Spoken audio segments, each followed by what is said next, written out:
faithful Niner Empire. What's good? You know who it is. It's your boy, Jay in the Bay.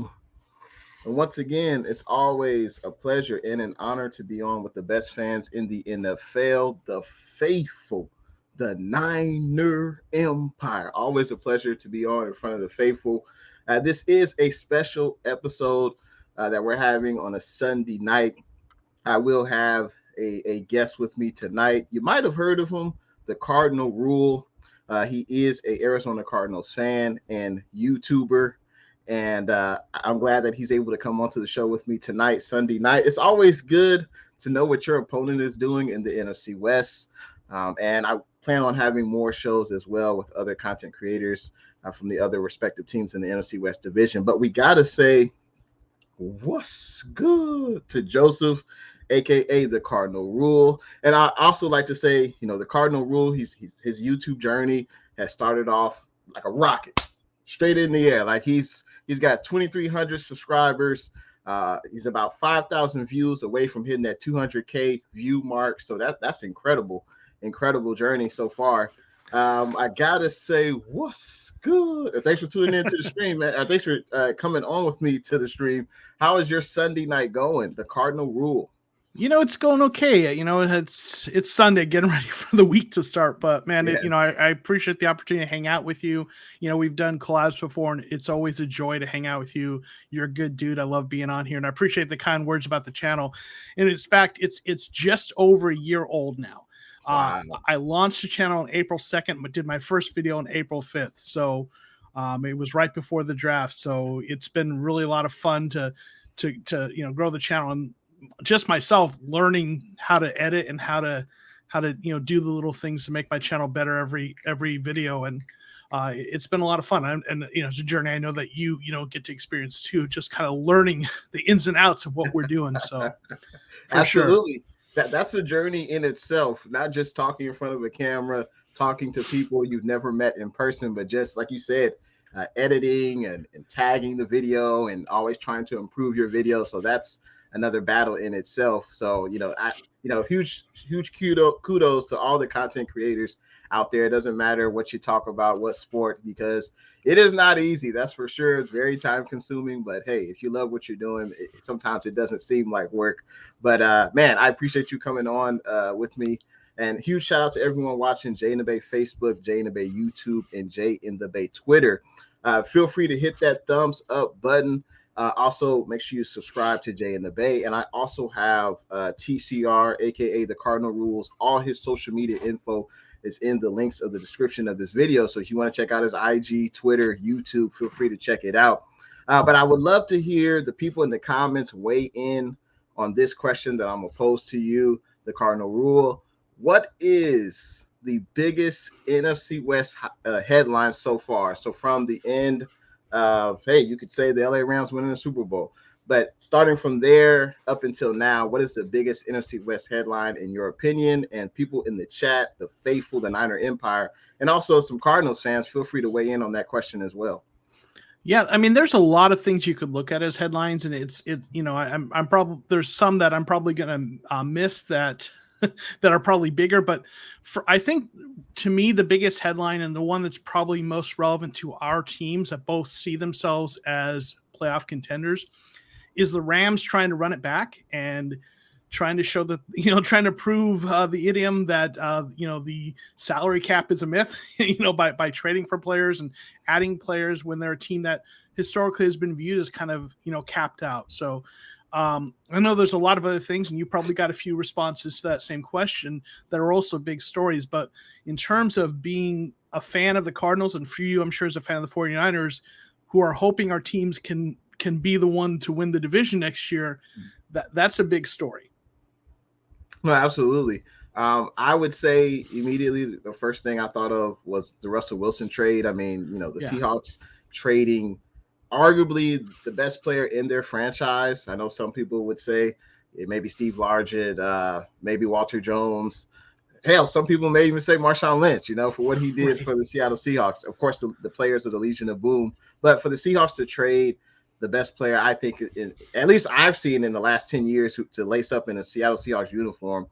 That was huge. That's a huge blow to the Seattle Seahawks franchise.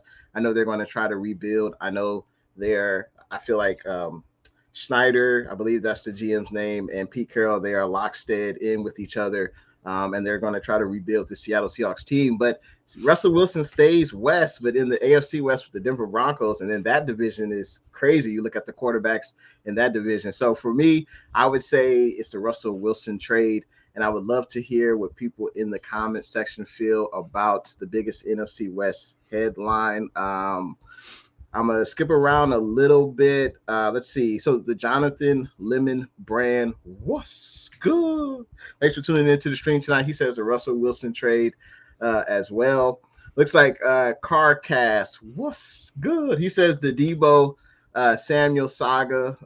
Yep, that Debo Samuel scrubbed his social media with anything 49er related. I think I saw there was maybe 2 pictures that had to do with him being in the 49ers uniform, but no doubt, the Debo Samuel definitely has, I would say, sparked the 49ers Twitter. Some people say pay him. Some people say, he hasn't proven it yet. He doesn't have a track record. So that'll be interesting to see, how that situation plays out through the rest of the season. David McNew weighs in. He says the Russell Wilson trade. All right, absolutely. We have Mike in the building. What's good? He says camo and shotgun, time to bird hunt, baby. Hey, Cardinal Rule, how's Mighty Mouse doing? Yeah, What does he refer? Is he referring to Kyler Murray when he says? Yeah, it's a tired joke about Kyler being short. Never heard that one before. I appreciate you for tuning in, Mike, to the channel tonight, man. Appreciate you for coming in. Let's continue on. Let's see. So, got to talk about the Arizona Cardinals offseason headline, of course. Obviously, you follow the team. The Cardinals, they got off to a great start last year. I believe the first 11 games, they had won at least, I think it was 8 out of 11 games. They had scored at least 30 points in about 7 of those games. And Colt McCoy actually started the 3 of those games and actually, beat the 49ers. So, yeah. You guys were again off to a hot start. And in the back half of the season, obviously D-Hop got hurt. That didn't help. I believe J.J. Watt was hurt as well. And then you go into the playoff game against the L.A. Rams. You kind of lay an egg. No kind of about it. They laid an egg, and the egg was rotten when it hit the ground. That was just not good. What do you attribute to this second half collapse? I believe this is the second year in a row where, hey, the Cardinals get off to a hot start, but they can't finish. What do you attribute that to? This is a tough one because, Cardinals fans are down on Coach Kingsbury and on the GM Steve Keim, who both, got extensions, I imagine. We'll talk about that. And for the fans who are more critical of Cliff, what they point out is that he's had a history of collapses going back to Texas Tech. So some people fear or worry that there's something about his system, obviously the air raid system, which he's adapted some to the pro game. And there's some quirks about that system. They don't move receivers around. They keep them in the same spots because they want an up-tempo offense. They have a playbook that's not huge. It's just, there's a lot of adjustments to the receiver routes kind of, in response to the coverage. So that's one of the things that allows it to move up tempo. So some people wonder if there's something about that offense that allows teams to figure it out, so to speak. I don't know that that's the case, but that it's possible. Some people think that maybe he's just, not as good of a coach as the people he's going against. And late in the season, they expose that, and that's all a possibility. The more optimistic take is the idea that maybe, like last couple years in the Cardinals, they weren't a great team. They were kind of developing. So that happens, young teams. The Cardinals did have some really concerning injuries in terms of the players that went down. They lost DeAndre Hopkins, best receiver on the team, one of the best in the league. They lost Rodney Hudson for some games. He missed some games, and that was problematic.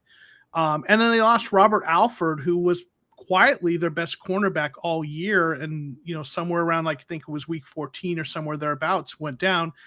And the cornerback room was a little bit, thin to begin with. And, I know every team deals with injuries. I get that. But you've got those guys, you got JJ Watt.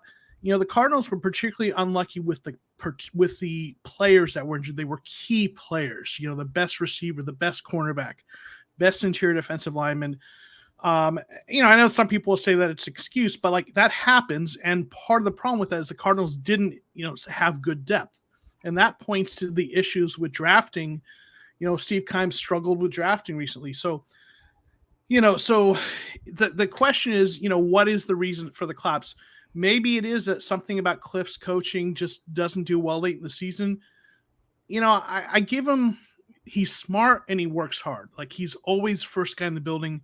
And a guy who is smart and works hard, I'm going to bet on that guy to get better, and he is young. So coaches develop, just, players develop, coaches develop.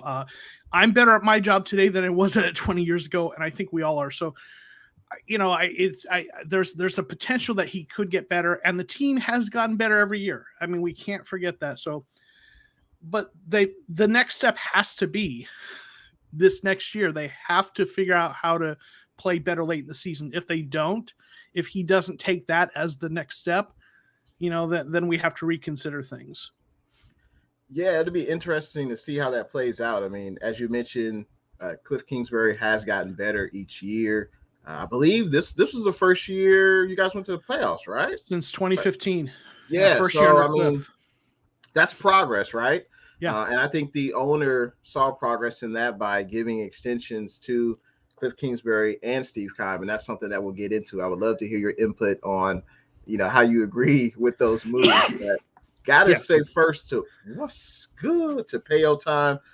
Thanks for tuning in to the stream. It looks like you said you will catch the stream afterwards, man. But I think you said you were moving recently, so good luck to you in that move. And thanks for leaving the comment for both of us. You've collabed with both of us, man. And I would hope to collab with you in the near future.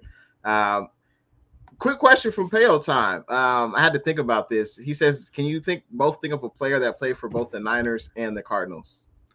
Well, right now you've got a guy in your roster, Keyshawn Johnson, receiver, and last year you had I forget, man. Trent Sherfield. Yeah, Trent Sherfield. Didn't I feel like there were some other players that earlier, years ago, players who were really good players that played between the two. It kind of escapes me right now, but I'm sure there have been a number of them. Garrison Hurst. We drafted Garrison Hurst. Right. Yep. Yeah. No, you're right about that. You're right about that. Yeah, Garrison Hurst. I remember he had a few good years with the 49ers. And then he had that knee injury and he really wasn't the same. But yeah, no, Garrison Hurst, you're absolutely right. Carcast, what's good? He is a fellow 49er YouTuber, young guy. Thanks for tuning in to the stream tonight. He says, what's up, man? How are you doing, my friend? Super excited for this live stream, brother. Thanks for tuning in to the stream tonight, Carcast.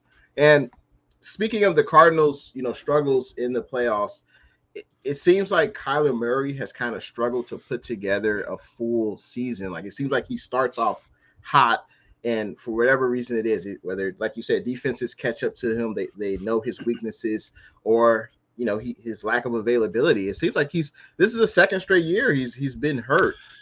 He got banged up last year, though he played in every game last year, though he didn't start in one of them, but his play was affected by being the ankle injury. Yeah, this year they sat him out for 3 games, but yeah, he's been banged up last year and this year. Yeah, and looks like we have a super chat from Travis Berg Jr. I appreciate that. $8.63.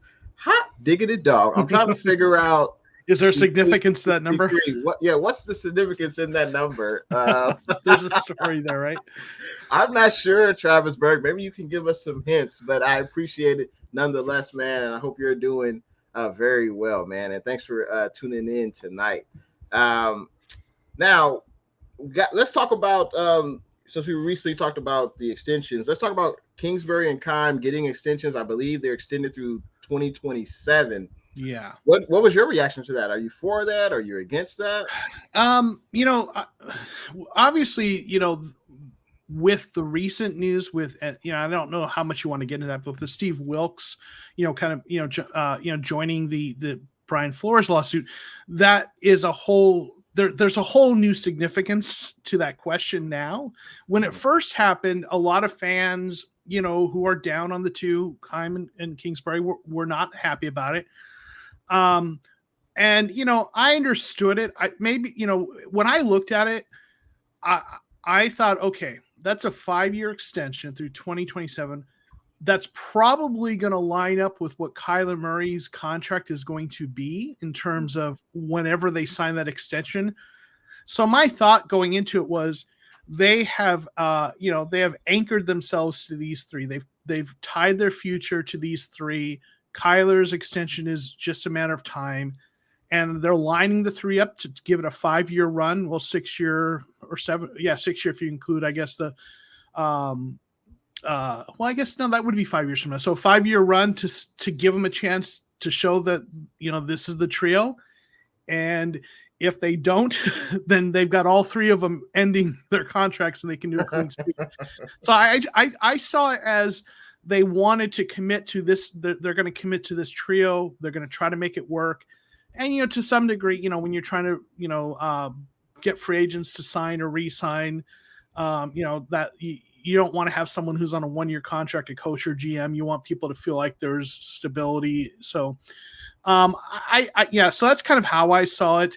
I understand why people were frustrated by it, but I also get it. You either have to commit to these guys and stay the course, or you got to, you're not keeping Kyler without Cliff or Cliff without Kyler at this point. They're really tied at the hip. So, that's kind of how I saw it.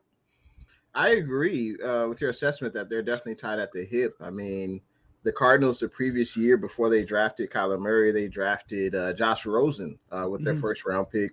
And they also had a new head coach in Steve Wilkes. And they completely, revamped that plan by getting rid of both the player and the coach to bring in Kingsbury because they knew he had a relationship with Kyler.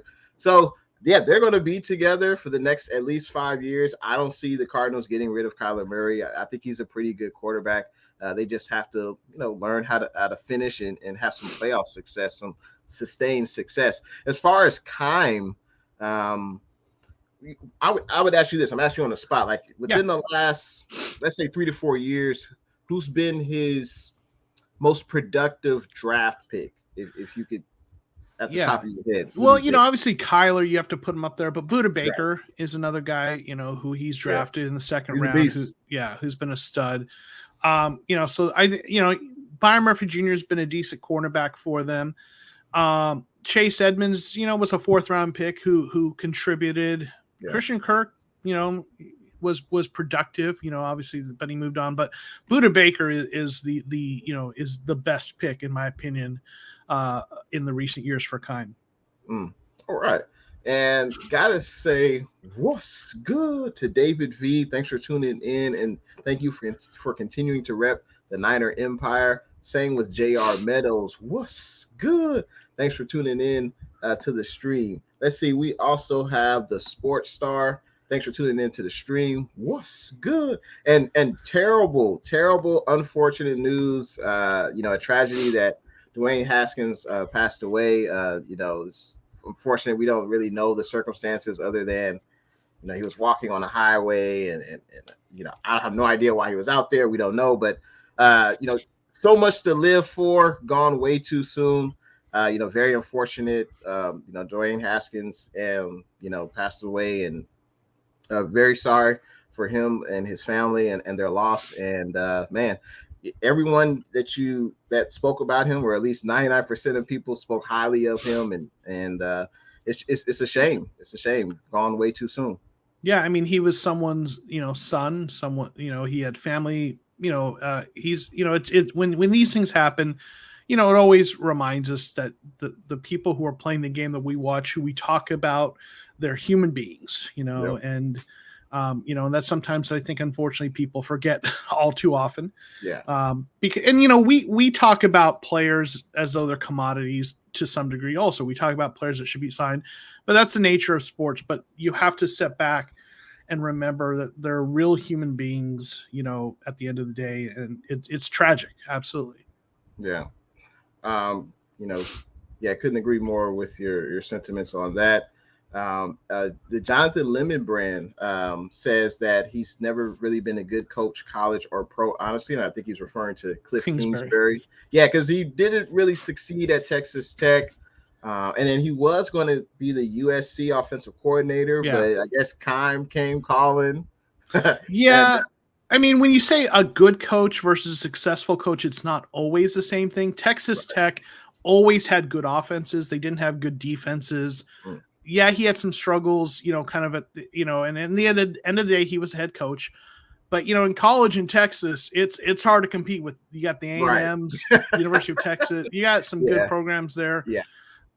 He was always a good offensive coach. His offenses were always productive, but he wasn't a winning coach. Yeah, and that's fair. But he's his play, and I'll tell you, I had an opportunity. I was really fortunate. Brett Coleman, I was able to invite him, and he agreed to be a guest on a live stream with me last season.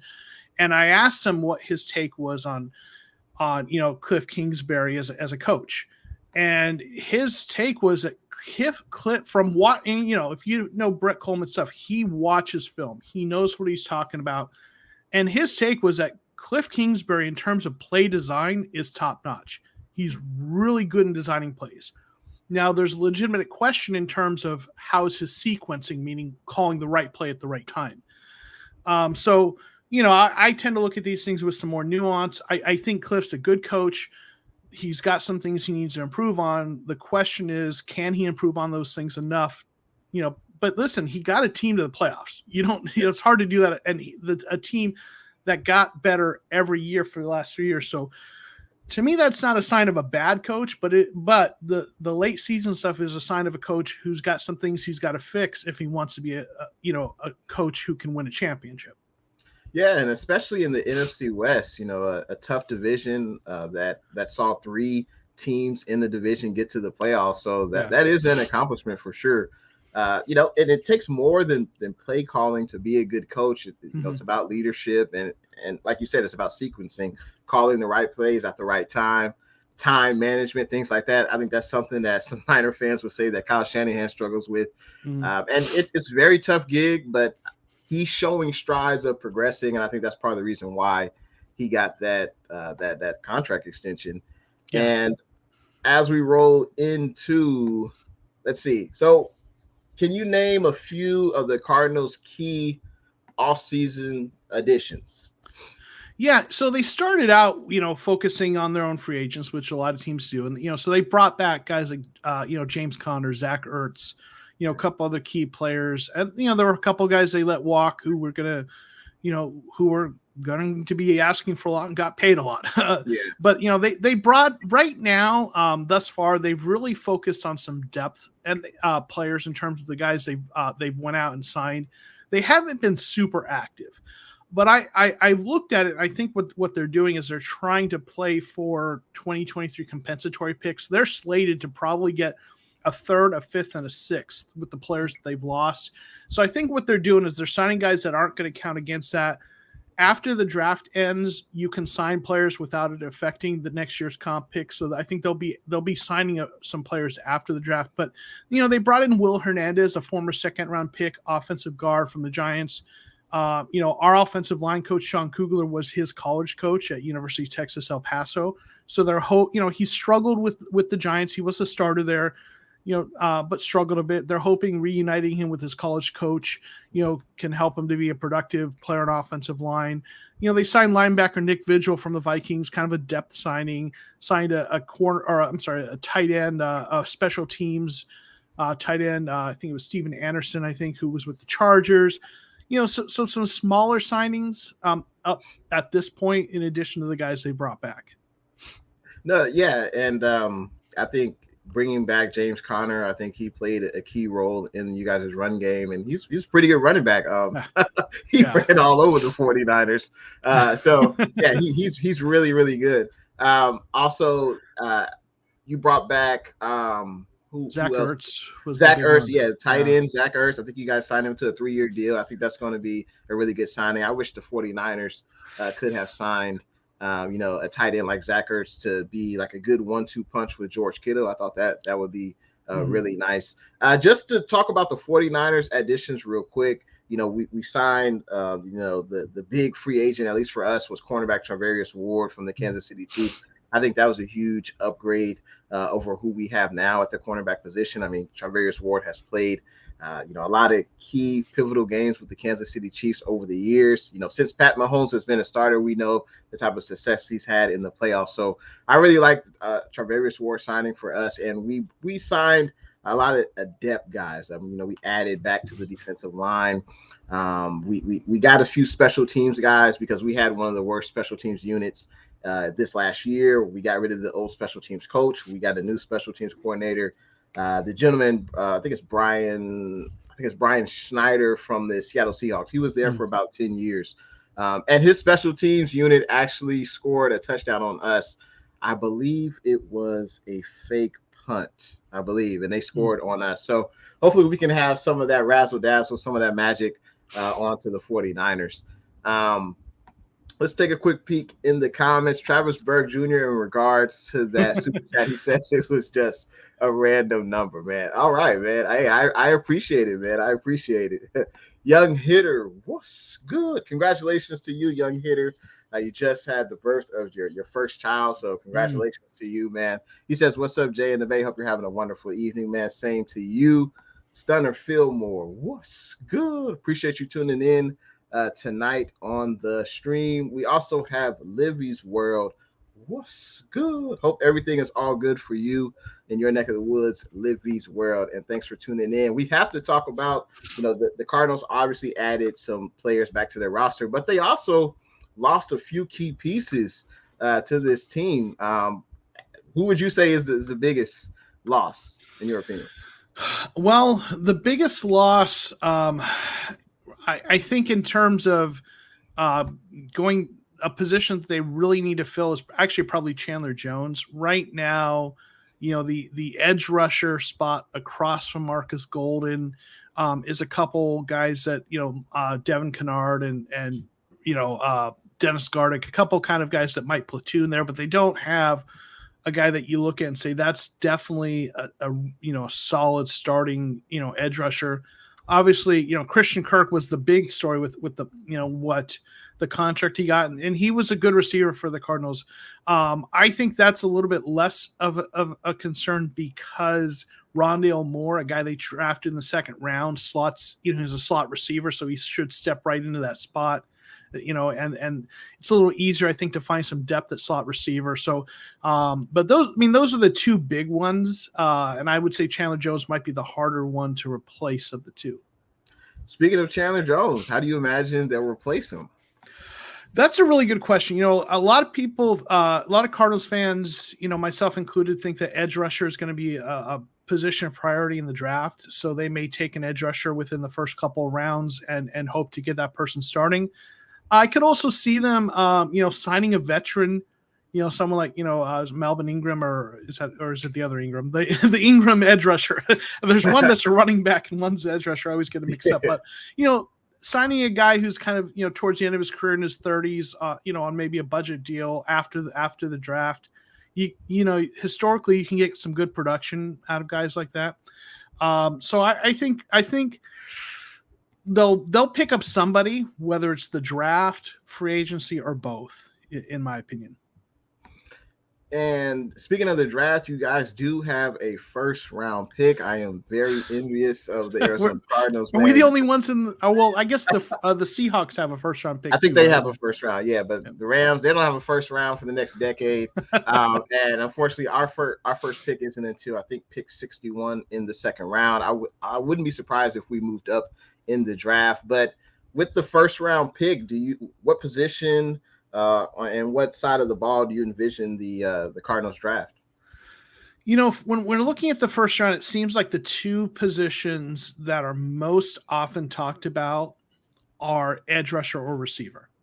And I actually do a live stream on Mondays, Mock Draft Monday, where we do mock drafts, and I know you jump in there sometimes. It's been a lot of fun for the folks who are part of my channel community. And edge rusher and receiver are the most common positions there in terms of all of our mock drafts. Sometimes you'll see an offensive guard, like Zion Johnson, I think. My brain can't. I haven't had enough coffee today. But the guy from Boston College. So we'll see a guard sometimes. Sometimes we'll see a cornerback there. But receiver and edge rusher are the two positions that are most looked at by Cardinals fans for first round. I would say the same for the 49ers, at least for the edge rushing position. Obviously, we got one of the best edge rushers in the NFL, and Nick Bosa, and we want to have a young, athletic edge rusher opposite of him. We have Samson there, and I think he played much better toward the back end of the season. Arden Key, he signed a 1-year deal, I believe, with Jacksonville. But we brought back Kerry Hyder. Kerry Hyder had success with us in 2020. He actually led the team in sacks with 8.5. He didn't really do much with the Seattle Seahawks last year, but now he's back. He's got a familiar voice in Chris Kasarik, the defensive line coach. And I like Kerry Hyder and Samson. I like that 1-2 punch. Also Jordan Willis. But I would imagine, that's been the 49ers. That's their thing with John Lynch. They've drafted a defensive lineman with the first pick in every draft except last year with Trey Lance. So I would imagine they go that route again this year, an edge rusher or possibly a safety. But I just don't see John Lynch they don't value the secondary. This is the first year, I believe, where we signed a corner to big money. I believe. I don't think we've signed any other corner in the offseason and free agency to big money. So I wouldn't be surprised if they go after edge rusher, but I would love to see us draft a receiver to pair up with Trey Lance. And I think that would be a beautiful thing to see. The draft can't come any sooner, that's for sure. Do you imagine the Cardinals stay pat at 23rd, or do you think they'll move up or down?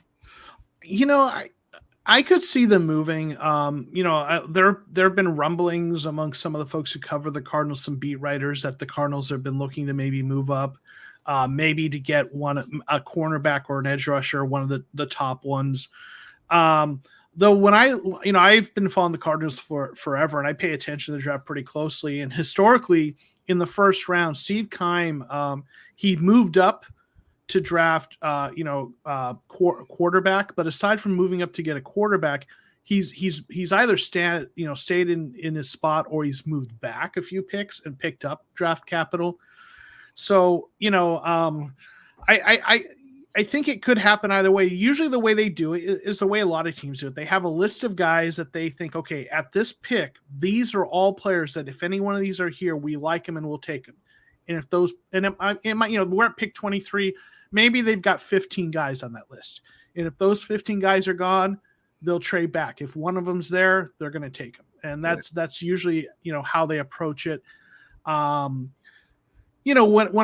I do all the mock drafts, I've done probably a couple hundred mock drafts just between the live stream and just on my own, just kind of looking through it and seeing how the board falls. In terms of the players I like, a lot of times when I get to 23, I'm wanting to trade back because the receivers I like, the defensive linemen I like, the cornerbacks I like. There's players on the board I still like, but they're players that I'd rather take 5 picks later, and that will probably be there. So, obviously it depends on how the board falls, but I could see any of those things. If I had to bet, I'd bet they stay at 23 and pick someone. Okay. Gotta say, hot diggity dog. Appreciate that $10 super chat, Blue True. Hopefully you're having a fantastic Sunday evening. I hope everyone in the chat is having a fantastic Sunday evening as well. If you guys are enjoying the stream, feel free to hit that thumbs up button. If you haven't, make sure you subscribe to Jay in the Bay. And if you're liking what you're hearing from the Cardinal Rule, even if you're a 49ers fan, it's always good to hear what the other team's perspective is. and do some homework, and see what they're trying to do. So if you're enjoying the Cardinal Rule, feel free to follow him on all his social media, IG, Twitter, YouTube. It's all in the links in the description. Make sure you check him out.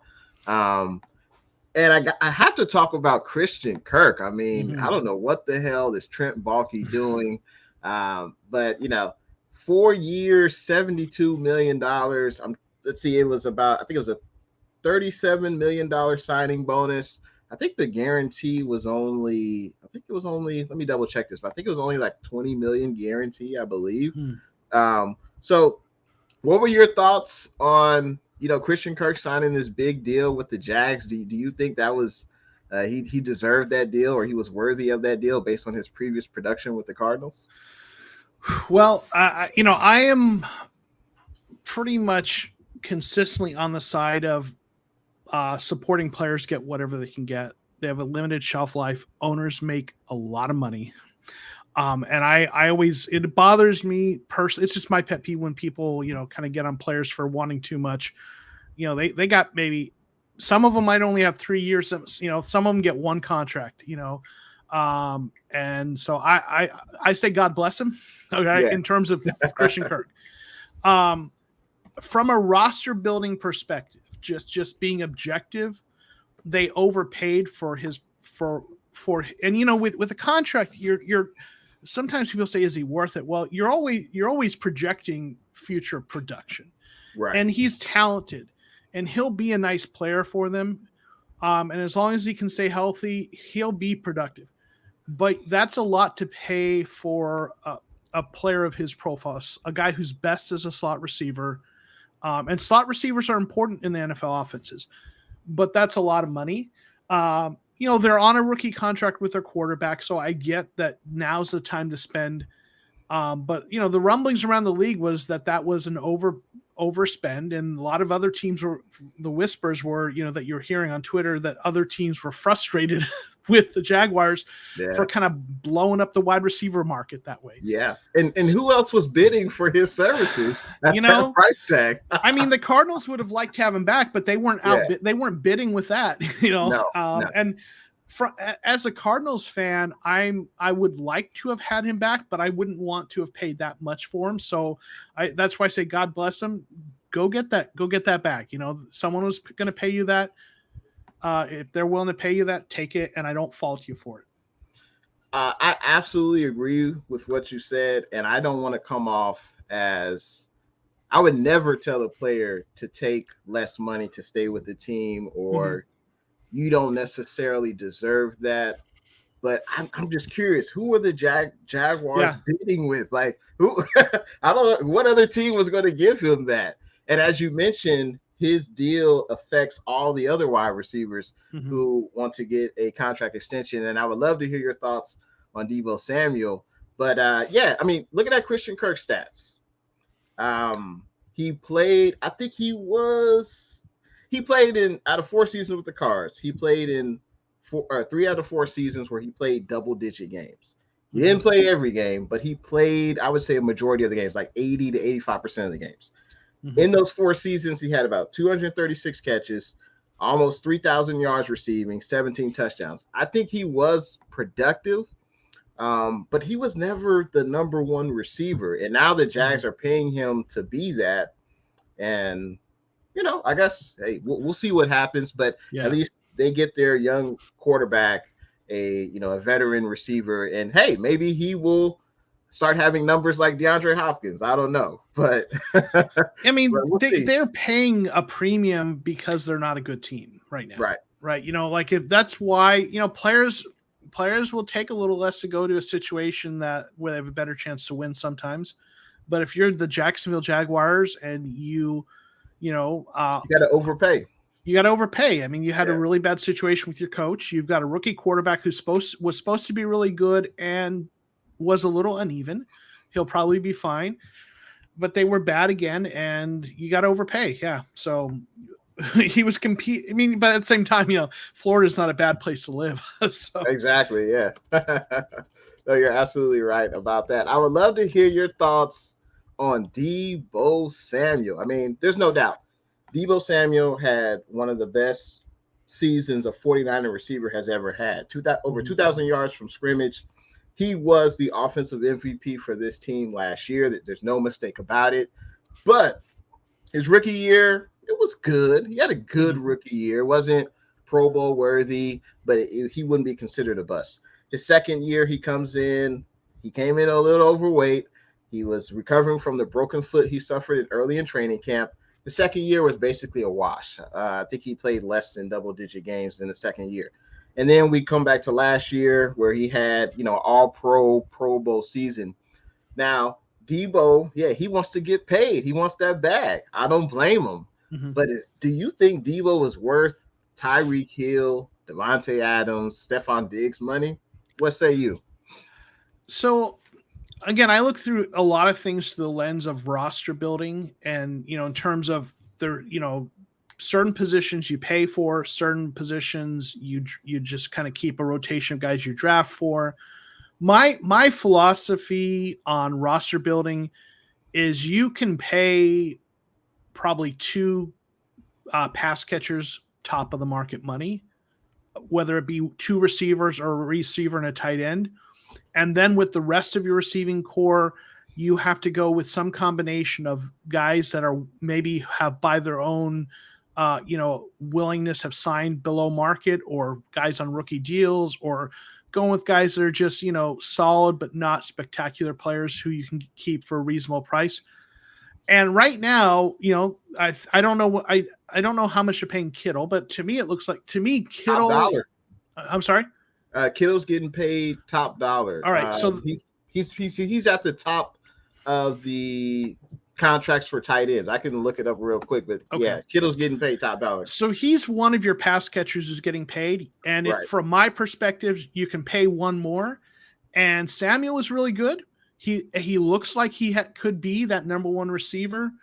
So I wouldn't hate it if you paid him. You've got to decide: do you feel like he is your Devontae Adams, your DeAndre Hopkins? Is he your guy that you're comfortable, if he continues on the way he's going, being your number one receiver? And from what we saw last year, I mean, I would think so, as long as he can keep doing what he's doing.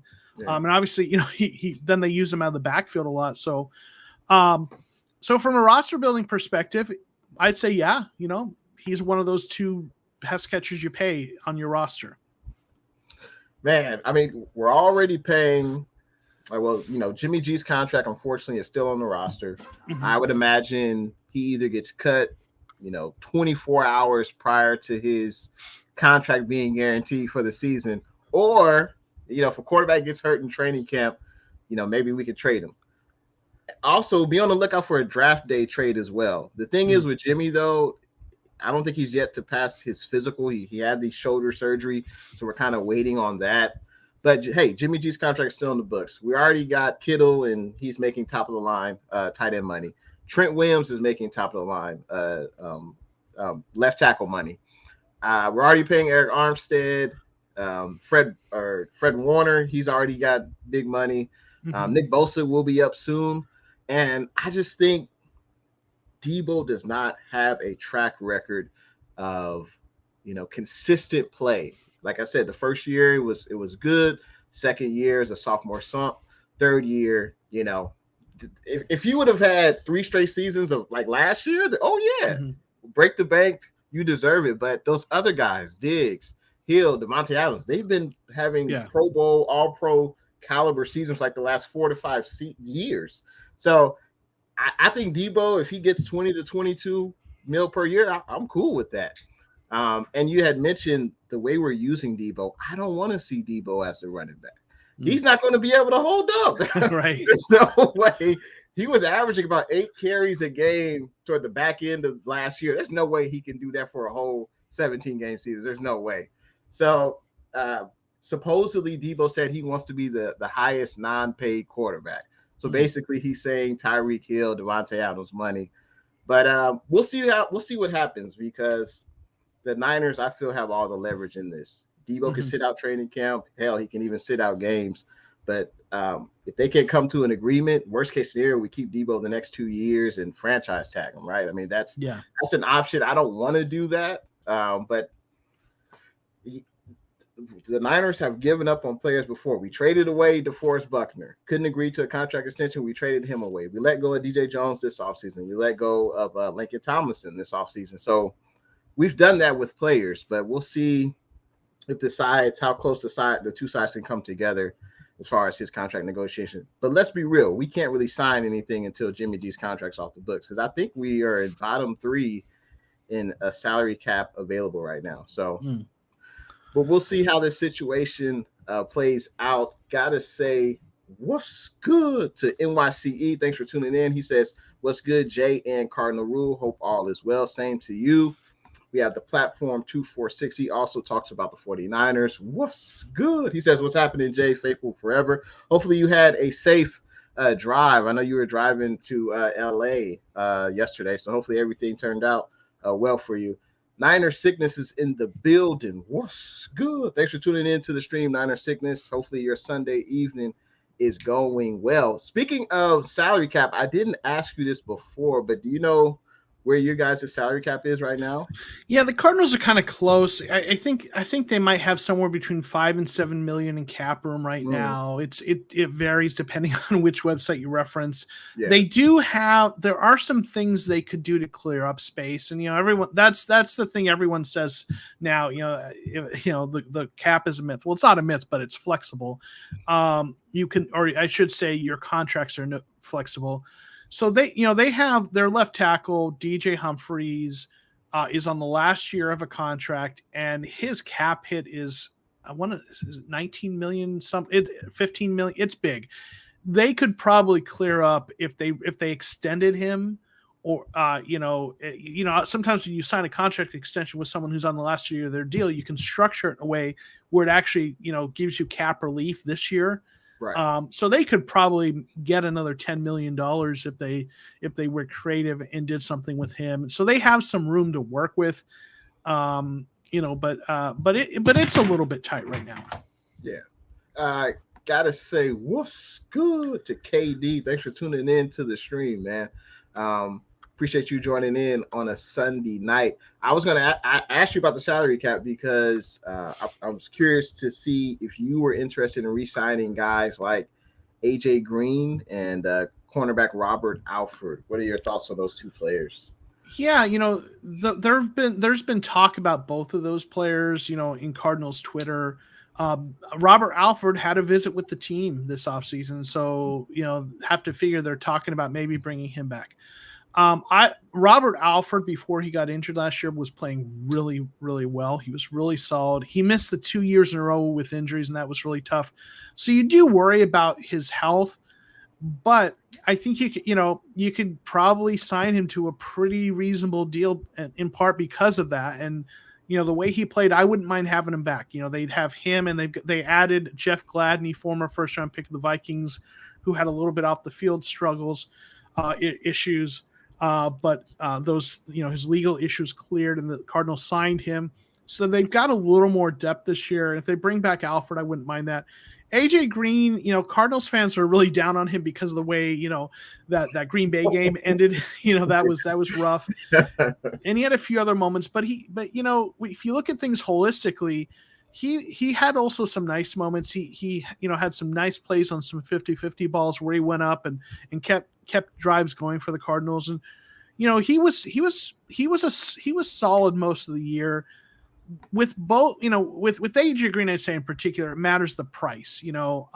If they can get him back on a very reasonable deal to be that outside receiver, I wouldn't mind having him back, but it depends on what he's asking for. The fact that they haven't signed him yet,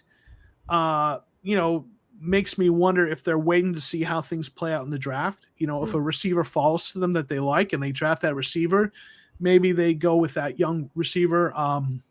If things don't fall the way they like in terms of receivers, maybe then they're planning to bring him back.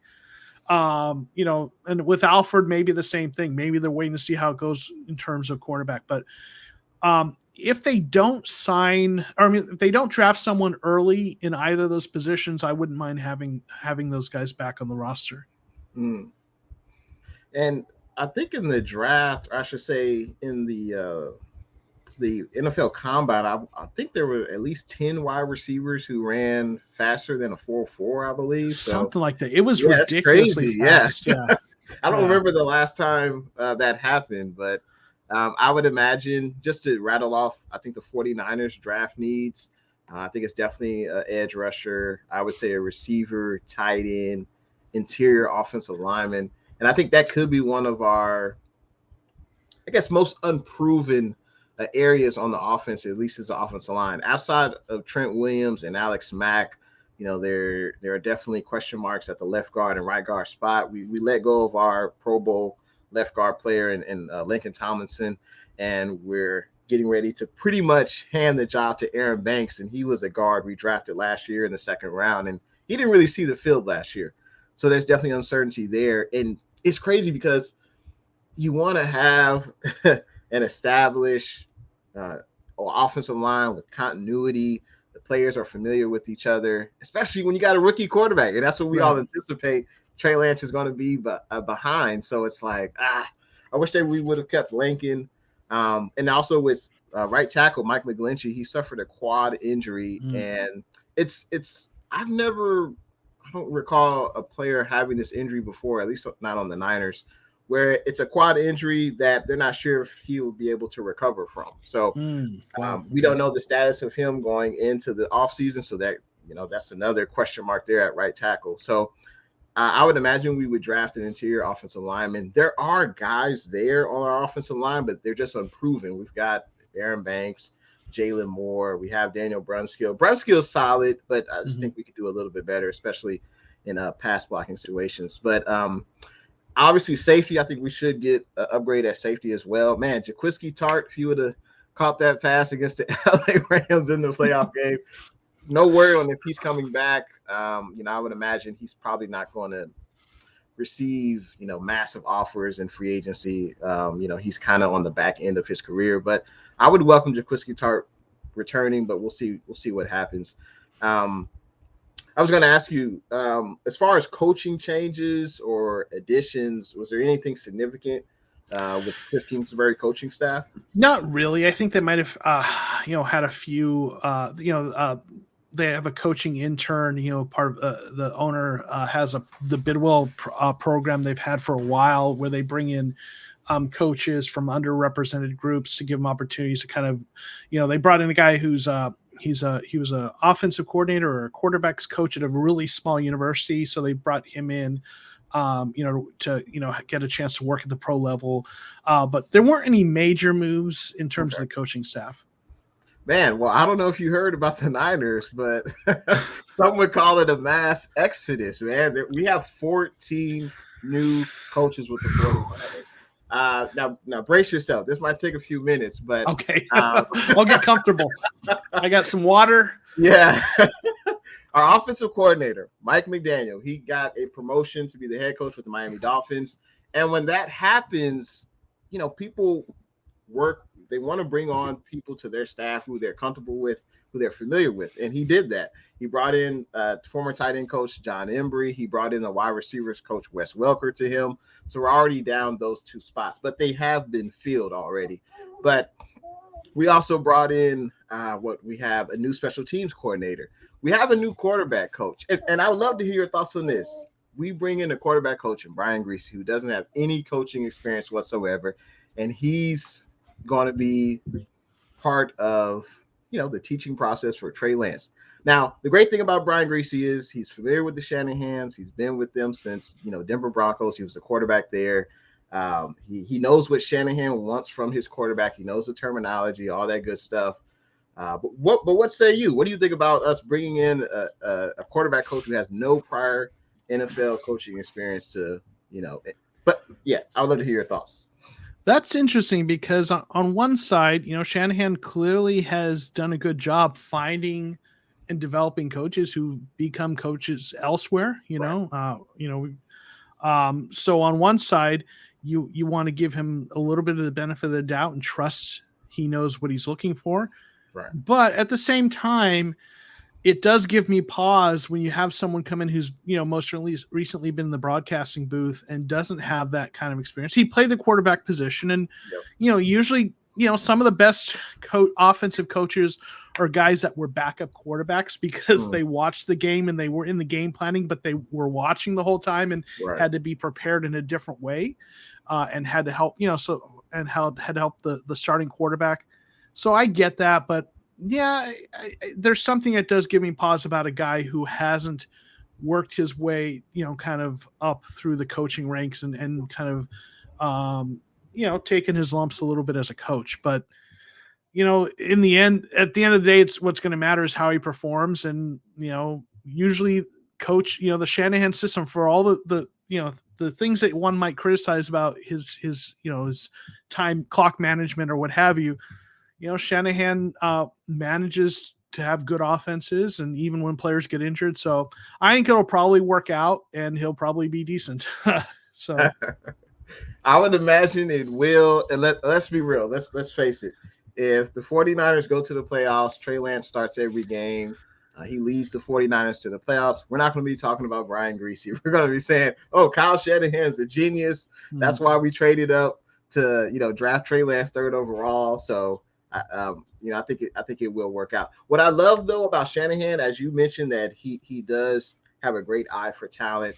We've had several coaches under Shanahan, move up that coaching tree and get jobs elsewhere. So he is great at giving guys opportunities under his coaching staff, especially, minorities and specifically African-Americans. So that is definitely great that Kyle Shanahan is doing that. And we're bringing young minds, like former grad assistants from colleges, like guys who've played the game, but then they became grad assistants, and now they're getting a chance at the NFL level with Kyle Shanahan. So that's pretty cool that he's got the power and he's using it to bring up young coaches. So I think that's pretty cool. And it'd be interesting to see. I don't remember the last time a team went through 14 new coaches, but without one of them being the head coach. Right, exactly. So a lot of turnover, but I think it's crazy. We were, some would say, a few plays away from getting to the Super Bowl, and we have all this coaching, turnover. Some would say, hey, it's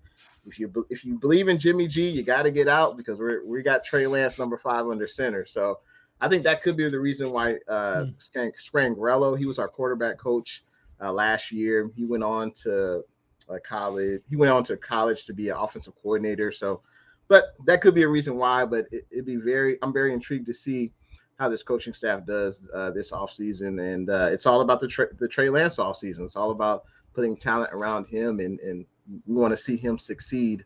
Because we anticipate, who knows, because Jimmy G's still on the roster, but we anticipate that Trey Lance will be the starter going forward. So that's what we hope we'll see.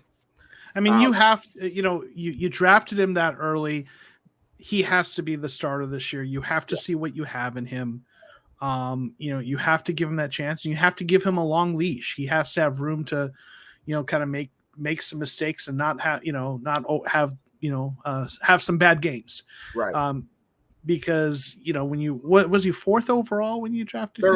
3rd overall. When you're picking someone that high, you have to throw him out there and you have to see what you've got. And if you don't have anything, you have to know that quickly so you can move on.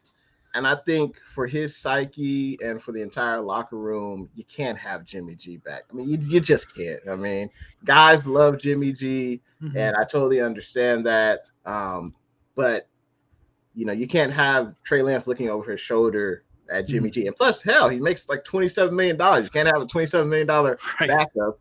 And Jimmy G's not going to take a pay cut. It makes no sense for him to do that. So either he's cut by September or he's on another team. So I think it's one of the two. Yeah, you need a guy like the Cardinals have in Colt McCoy. You need a guy who's clearly a veteran backup, who's not in competition for the starting job, a guy who can step in and win a few games for you, but who knows that his role is to mentor that quarterback. I love the Colt McCoy signing for us, and the Niners probably need to find a guy who's that profile, that longtime veteran backup.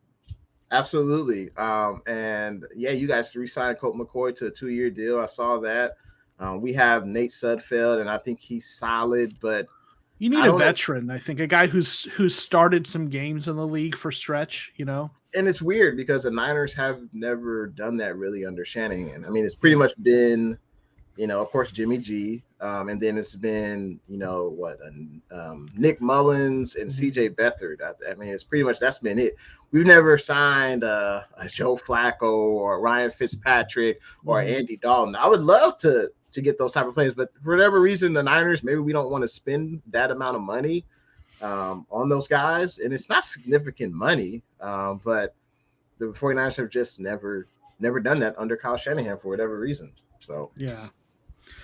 Yep. I was gonna say, yeah, you need. I think that would be really helpful for his development. Yeah, absolutely. Gotta say, what's good to SG Sports Talk channel. Thanks for tuning in tonight. We got Tommy Huxley in the building. He is happy to see TCR tonight. Oh, Tommy, my buddy. Well, I appreciate you coming on to the stream tonight, man. This hour flew by. The offseason is really just getting started. We've got the draft, and the NFL schedule will be coming out. Is that this month? It usually comes out in May, I think. In May. So I'm looking forward to that.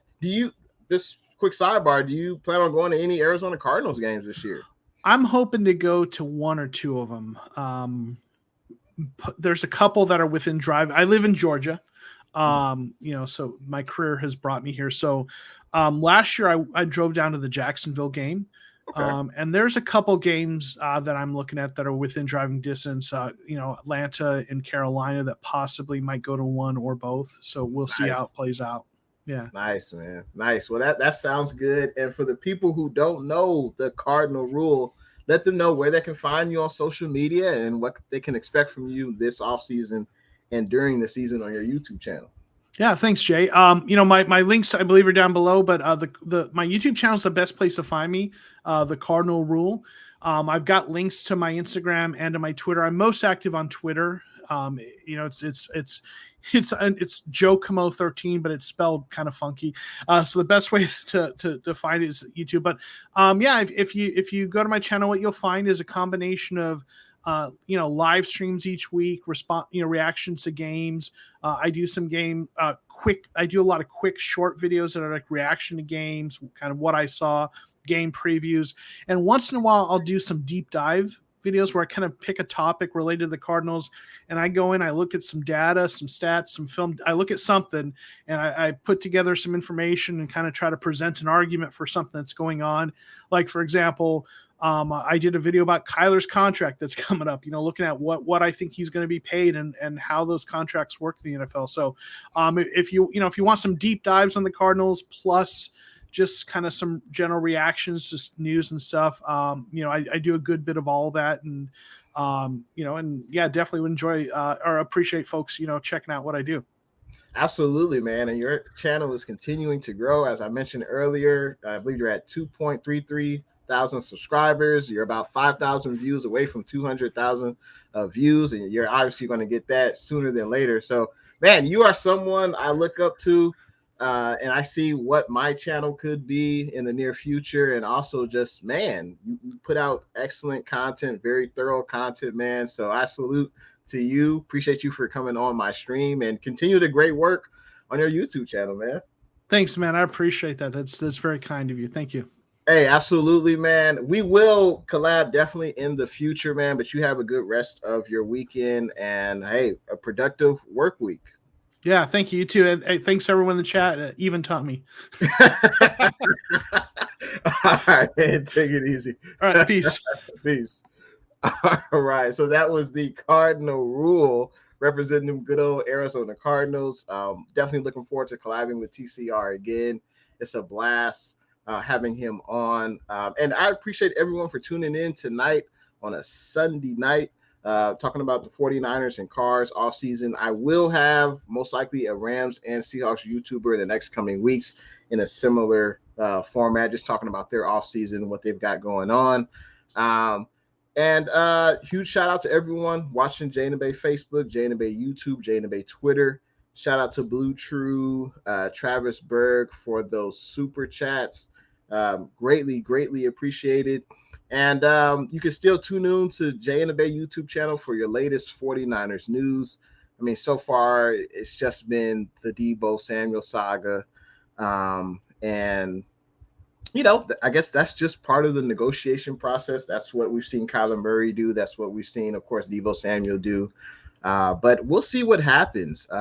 If Jimmy G, the sooner, the sooner Jimmy G's contract is off the books, I think the better for Deebo Samuel. And of course, as Niner fans, we all want Deebo Samuel to be with his team long term. And I just hope that the 49ers and Deebo can agree, hey, on compensation. So um, let's see. Let's see. No Border Sports. What's good? Thanks for tuning in tonight, man. I was just getting ready to head on out, but I appreciate you hopping on. For those that haven't, feel free to hit that thumbs up button, and I will see you guys in the next live stream. And thanks for watching your boy, Jay in the Bay. I'll see you guys in the next one. Go Niners. Draft can't come any sooner. Can't wait for it.